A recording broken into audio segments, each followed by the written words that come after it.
అందరికీ వందనాలండి. ప్రభు అయినటువంటి యేసుక్రీస్తు వారి నామం పేరిట వందనాలు తెలియపరుస్తున్నాను. నేను వైజాగ్ ఇసుకతోట అసెంబ్లీ అక్కడి నుంచి రావడం జరిగింది. అక్కడ ఆయన one of the elder over అనగానే గురించి 2-3 మాటలు చెప్పటం. బంగారాన్ని తీసుకుని బంగారాన్ని 100 సార్లు చెప్పనక్క. ఇది known everybody it's a gold. So ఆయనకు దేవుని యొక్క సేవకుడిగా ఏదైతే ఉన్నారో అవన్నీ ఉన్నాయి. ఆయన ఎంత గొప్ప సేవకుడు. కాకపోతే మాకు కొంచెం పర్సనల్గా తెలిసినట్టు వ్యక్తిగతంగా మేము ఆయన జరిగింది కాబట్టి ఏదైనా విషయాలు ఉంటే పంచుకుంటాము. ఆఖరి క్షణాల్లో ఏం జరిగింది అని మీతో చెప్పాలి అన్నటువంటి ఉద్దేశంతో వచ్చాము.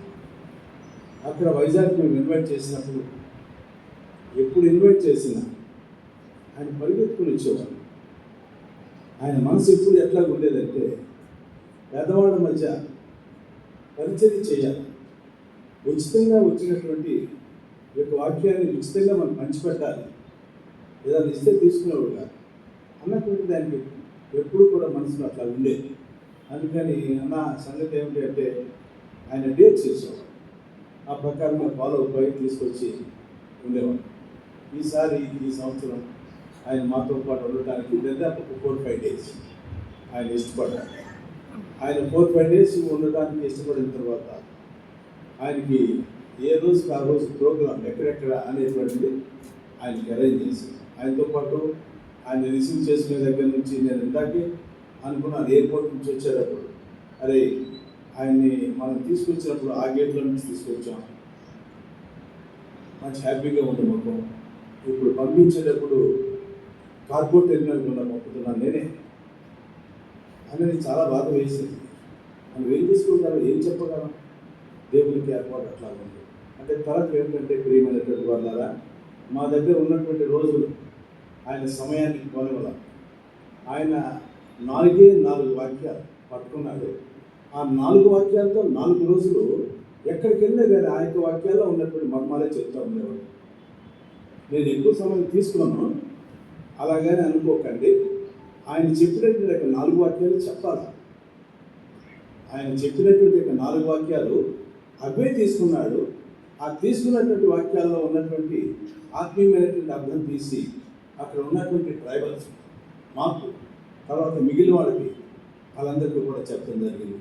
ఆ 4 వాక్యాలు చదువుతాను, దయచేసి గమనించండి. తెస్సలోనికీయులకు రాసినటువంటి మొదటి పత్రిక 5వ అధ్యాయం, తెస్సలోనికీయులకు రాసినటువంటి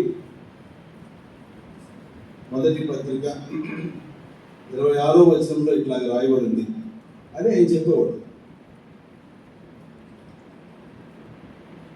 మిమ్మల్ని పిలిచిన వాడు నమ్మకమైన వాడు గనుక అలాగను చేయను. మనల్ని పిలిచింది దేవాది దేవుడు. ఆయన నమ్మకమైనటువంటి పిలుపుతో పిలిచాడు గనుక ఆయన అలా చేస్తాడు. ఆయన నమ్మకత్వాన్ని రుజువు చేసుకుంటాడు అన్నటువంటి ఒక తలంపు తీసుకున్నాడు. రెండవ తలంపు ఎక్కడ తీసుకున్నాడంటే యోహాను సువార్త 14వ అధ్యాయం, యోహాను సువార్త 14వ అధ్యాయం మొదటి 2 వచనాలు. యోహాను సువార్త 14వ అధ్యాయం మొదటి 2 వచనాలు. మీ హృదయం, ఎందుకని ఆయనకి ఆయన నోటంటే ఈ మాట వస్తుందో అర్థం కాదు. మీ హృదయములను కలవరపడనీయకుడి, దేవుని యందు విశ్వాసం ఉంచుతున్నారు, నా యందు కూడా విశ్వాసం మీరు ఉంచండి. నా తండ్రి ఇంట అనేక నివాసములు కలవు, మిమ్మల్ని పిలిచిన వాడు నమ్మకస్తుడు అని చెప్పడానికి దీన్ని లింక్ చేశాడు. ఏమంటాడు ఇక్కడ, నా తండ్రి ఇంట అనేక నివాసములు కలవు, లేని ఎడల మీతో చెప్పుదును, మీకు స్థలము సిద్ధపరచి వెళుతున్నాను. నేను వస్తానన్న మాటకి ఇప్పుడు మీరు చూపించాడు. నేను వెళ్ళి మీకు స్థలం సిద్ధపరిచిన ఎడల నేనున్న స్థలంలో మీరు ఉండలాగిన మరలా వచ్చి నా వద్ద ఉండేటప్పుడు మిమ్మల్ని తీసుకెళ్ళిపోవద్దు. ఎటువంటి బంగారం బరువైనటువంటి మాటలండి. 3వ తలంపు ఏం తీసుకోవాలంటే మొదటి యోహాను 3వ అధ్యాయం 2వ వచనం చదువుతాను చూడండి. 1 John 3rd chapter 2nd verse. ప్రియులారా, ఇప్పుడు మనము దేవుని పిల్లలమై ఉన్నాము, మనకి ఏమవుదుమో అది ఇంకా ప్రత్యక్షపరచబడలేదు. కానీ ఆయన ప్రత్యక్షమైనప్పుడు ఆయన ఉన్నట్లుగానే ఆయనను చూతుము కనుక ఆయనను పోలి ఉందము. చూసారా?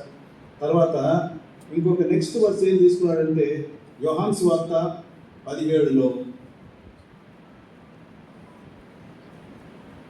4వ వచనం. John's gospel 17th chapter 4th verse. చేయుటకు నీవు నాకు ఇచ్చినటువంటి పని నేను సంపూర్ణముగా నెరవేర్చి భూమి మీద నిన్ను మహిమపరచుతాను. యేసుప్రభు చెప్పే మాట. ఆయన యొక్క 4 వాక్యాలు తీసుకుని మిమ్మల్ని పిలిచిన వాడు నమ్మకమైన వాడు, ఆయన అట్లాగే చేస్తారు. నమ్మకత్వాన్ని రుజువు చేసుకుంటాడు. రెండవది, కలవరపడనీయకూడి నేను వెళ్ళి మీ కొరకు స్థలం సిద్ధపరిచి వస్తాను. నేను వెళ్ళి మీకు స్థలం సిద్ధపరిచి ఉంచి నేను ఉండేటువంటి చోట్ల మీరు కూడా ఉండలాగిన మీ కొరకు తిరిగి నేను వస్తాను. రెండవ మాట. మూడవ మాట, నన్ను పోలి ఎందుకు? ఆయనను పోలిన వారిని ఆయన చూసినట్టు. ఇవన్నీ చెప్తూ ఉంటుంటే అక్కడ ఉన్నటువంటి వాళ్ళు, చదువులేని వాళ్ళు ఒక్క శబ్దం చేయాలి. నిశ్శబ్దంగా విన్నారు. నిశ్శబ్దంగా అంటే శబ్దం లేకుండా అని అర్థం. అక్కడ అలా కూర్చుని అంత ర్యాప్ట్ సైలెంట్ వాళ్ళందరూ విన్నారు.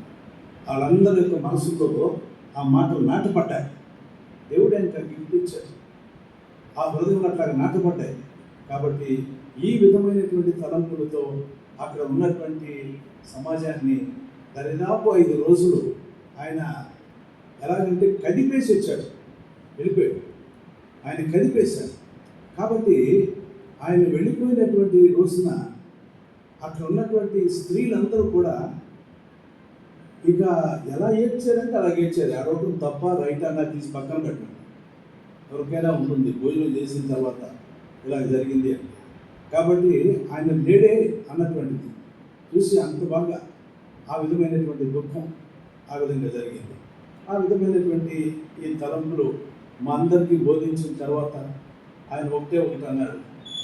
యేసు ప్రభువు అలాగే చేశాడు, తండ్రిని మహిమపరిచాడు. మరి మన సంగతి ఏంటి? మనం ఒకటి చెప్తాం, మరి ఒకటి చేస్తూ ఉంటాం. ఏంటి దానివల్ల మీరు ఉండేది ఏంటి? దానివల్ల మనం ఒకటి ఎందుకు చెప్పాలి? ఆ చెప్పిన దాని ప్రకారం నడవలేనటువంటి వాడు దాన్ని ఎందుకు చెప్పాలి? మరి చెప్పినటువంటి వాడు దాని ప్రకారం నడవకపోవడానికి కారణం ఏమిటి? ఏదైనా వస్తుంది. నువ్వు రక్షించబడ్డ విధానంలో తప్ప, లేదంటే అక్కడ ఉన్నటువంటి నడిపించే వాళ్ళలో తప్పెక్కడది దేవుని దగ్గర లేదే, ఎందుకు ఈ విధంగా జరుగుతూ ఉంటుంది అని మాకు క్వశ్చన్స్ వేసేవారు. ఆ విధమైనటువంటి అంటే ఇంకొక మాట కూడా ఎక్కువగా వాడుతూ ఉండేవాడు. మేమందరం ఏంటంటే ఆయన పొయ్యి వెలుగుతూ ఉంటున్నప్పుడు అది కట్టెలన్నీ కాలిపోతే వాటిని ఎగదోస్తారు కదా, మన నిప్పులు రావడానికి ఎగదొట్టడానికి వస్తాను. అంటే ఒకవేళ మీలో ఉన్నటువంటి మంట ఆరిపోతా కానీ ఉంటే ఆరిపోయేటువంటి మంటని తిరిగి మండబెడతానికి మేము వచ్చాం సావుకులుగా. అది మా పని. 86 సంవత్సరాల్లో ఆయన మాట్లాడుతున్నట్టు మాటలు కూర్చోమంటే కూర్చోడు, నిలబడే ఉంటాడు, నిలబడే చెప్తానంటాడు. అంటే ఆ విధమైనటువంటి పరిచర్య మా మధ్యలో చేయడం జరిగింది. అక్కడ ఉన్నటువంటి సమాజం అంతా కూడా ఎంతో మేలు పొందింది. మరి ఆయన పొందినటువంటి మేలుని అంటాడు కదా, యెహోవాను నా ప్రాణమా యెహోవాను సన్నిధించు, నా అంతరంగ సమస్తమైన పరిశుద్ధ నామాన్ని సన్నిధించు. ఆయన చేసినటువంటి ఉపకారంలో దేనిని మరవకండి. ఎట్లా మర్చిపోతాం? మనం తిన్నటువంటి ఉప్పును మర్చిపోతామా?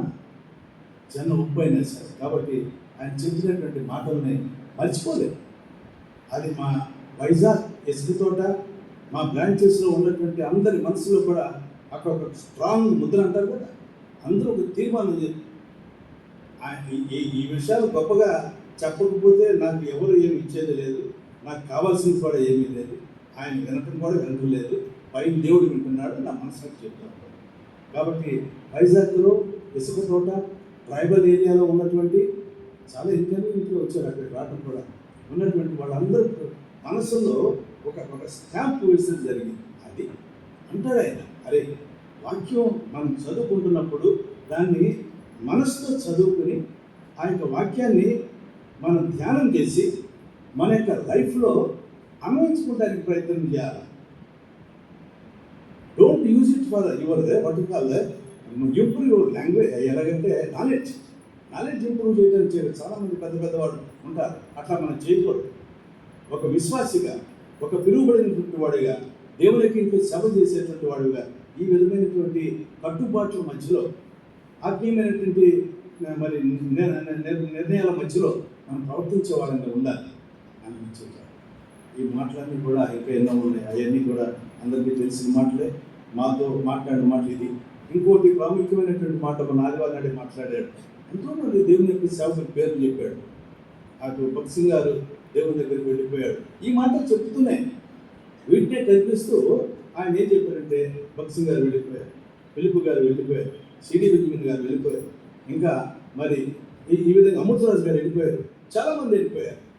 దైవ సేవకులు అనుకున్నటువంటి వాళ్ళు వెళ్ళిపోయారు. అప్పుడప్పుడు నేను అడుగుతూ ఉండేవాడు, అన్న పెద్దవాళ్ళకేను పాత రోజుల్లో జరిగిన సేవకేను ఈ రోజుల్లో ఉన్నటువంటి పరిస్థితులకి మధ్యలో నువ్వే కదా లింకున్నావు, ఇట్లా మాట్లాడేవాడు. అంత ఆప్యాయంగా నువ్వే కదా ఉన్నావు. మన పేదల పట్టు ఉంటే ఆయన చేతిలో లేదు, మన చేతిలో లేదు, ఎవరి చేతిలో లేదు. అలాగనే ఆశపడుతున్నప్పుడు ఎట్లా చెప్తావేంటి అన్నట్టుగా ఊరికే అలా చెప్తూ ఉంటారు. ఆ విధంగా అందరూ వెళ్ళిపోయారు. ఆఖరికి ఈ పండినటువంటి కాయ రాలక మానదు, పండినటువంటి ఆకు రాలక మానదు. ఏ టైము, ఎప్పుడు, ఎక్కడో నాకు ఇక్కడే జరగచ్చు. నాకు అది ఒక ప్రవచనం లాగా మాకు అనిపించింది. ఆయన చెప్పినటువంటి మాట ఒక ప్రవచనం లాగా. ఆ 4 రోజులు ఈ 4 వాక్యాల మీద తిప్పటం ఏంటి? ఎప్పుడో జరిగిన దాన్ని మనం గుర్తుకు తెచ్చుకుని మా దగ్గర ఈ ఆకు, ఈ పండు ఇక్కడే రాలిపోవచ్చు అని చెప్పటం ఏంటి? కాబట్టి ఇవన్నీ దీంట్లో నేను కల్పించేది కానీ, లేకపోతే కొంచెం ఎక్కువ చెప్పేది కానీ నాకు అవసరం లేదు. నేను చెప్పట్లేదు కూడా జరిగిన విషయాలు అని చెప్పడం ఏంటి? ఇవన్నీ తలుచుకుని అక్కడ ఉన్నటువంటి విశ్వాసులు ఎలాగంటే చాలా అంటే దుఃఖంతో అట్లా ఉండటం జరిగింది. ఇది ఇంతవరకే, ఇంతకు మినహాయించి ఏమీ లేదు. రెండవది, ఆ రోజు జరిగిన సంగతి ఆదివారం వరకు పరిచర్యలు బాగా జరిగినాయి.